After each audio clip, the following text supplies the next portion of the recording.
C'était il y a 23 ans, mais ce vendredi les Japonais se remémorent douloureusement le pire attentat de leur histoire.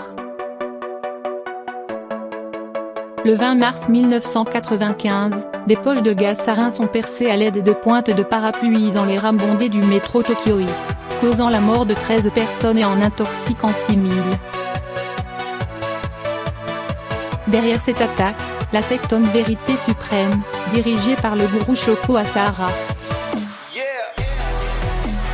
De son vrai nom Chizio Matsumoto, ce chef spirituel a perpétré des crimes durant des années, a expliqué la ministre de la Justice Yoki Kamikawa.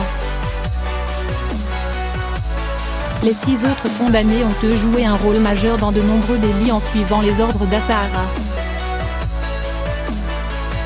Ils ont été pendus, 12 ans après leur condamnation en 2006.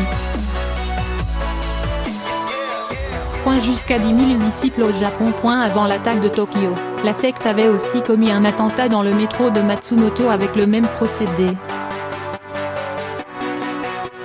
7 personnes avaient été tuées, et 600 autres blessées.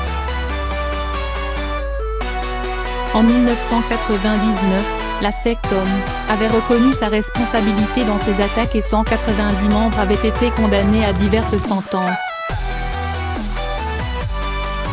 En 2006, la peine est confirmée pour le gourou de l'organisation qui regroupait presque 10 000 membres au Japon.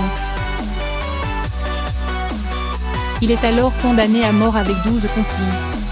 En tout, la justice attribue à l'organisation la responsabilité de la mort de 29 personnes et 6 500 blessés. La ministre de la Justice explique avoir décidé de signer l'ordre d'exécution de ces 7 condamnés, estimant que des actes d'une telle gravité, sans précédent au Japon, ne doivent plus jamais se reproduire. Les 6 autres disciples condamnés attendent encore dans le couloir de la mort. Au Japon, celui qui a tué doit être tué. Le recours à la peine de mort est une tradition bien ancrée au Japon, déplore auprès de LCI Patrick Baudouin, avocat et président d'honneur de la Fédération internationale de la Ligue des droits de l'homme, FID. C'est très paradoxal et choquant, dans la mesure où ce pays est une démocratie, poursuit-il. De la même manière qu'aux États-Unis, ces pays continuent de pratiquer ce châtiment barbare.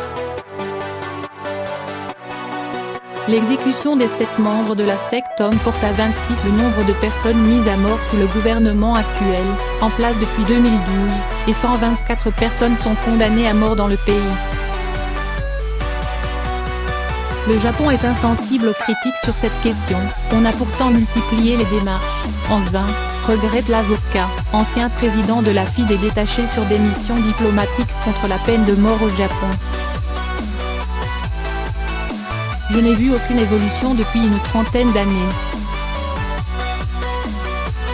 Même si les associations de défense de droits de l'homme et d'avocats se mobilisent contre cette pratique, celle-ci est ancrée dans les mentalités, celui qui a tué doit être tué. Ces associations dénoncent entre autres des conditions d'exécution déplorables. La loi japonaise exige que les peines de mort doivent être exécutées 6 mois après la condamnation. Dans la pratique, les condamnés peuvent attendre des années avant d'être exécutés, rajoute l'avocat. C'est une double peine barbare, maintenir quelqu'un en condamnation, avec une menace d'exécution permanente.